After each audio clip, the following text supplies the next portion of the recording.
আজি এটা পাৰ্চেল আহিল আৰু এই পাৰ্চেলটোলৈ বহুত বেছি এক্সাইটেড আছিলোঁ কিন্তু গৈ কি হ'ল জানেনে বেছি এক্সাইটেড হ'লে যে কয় যে ভাল নহয় সেনেকুৱাই হ'ল আমাৰ লগত আৰু কি বস্তু কি কথা আপোনালোকে গম পাইছেনে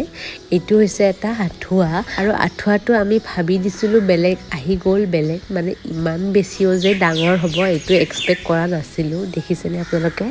কেনেকুৱা ডাঙৰ আঁঠুৱাটো আৰু ডাঙৰটো বাদেই দিলোঁ আঁঠুৱাটো ফিক্স কৰোঁতে মিলোতে যিমান সময় লাগে হৈছে আৰু সেইটো কাৰণে ভাবিলোঁ এনেকুৱা আঁঠুৱা নহ'ব আমাৰ দ্বাৰা সেইটো কাৰণে আঁঠুৱাটো ৰিটাৰ্ণ কৰি দিলোঁ আৰু এয়া মই কি কৰি আছোঁ দেখিছেনে ৰাতি বনাই আছোঁ লাৰু আৰু এই লাৰুটো নহ'লে যে মোৰ একেবাৰে ইনকমপ্লিট লাগে ইমান গৰমত যিহেতু বনাইছোঁ কিবা এটা খাই দিলোঁ ঠাণ্ডা তাৰপিছত আমি খাই লৈ শুব আহিলোঁ কিন্তু শুব আহিলেনো কেনেকৈ হ'ব ৰায়াটো চকুত টোপনিয়ে নাই আৰু বৰ্তমান তাইৰ টোপনিটো একেবাৰে ইফাল সিফাল এতিয়া হৈছে কাৰণ তাই টিডিং ষ্টাৰ্ট হৈছে আৰু টিডিং ষ্টাৰ্ট হ'লে অকণমান ডিষ্টাৰ্ব বেছিয়ে হয় বেবীবোৰ চ' আজিলৈ ইমানেই আছিল বাই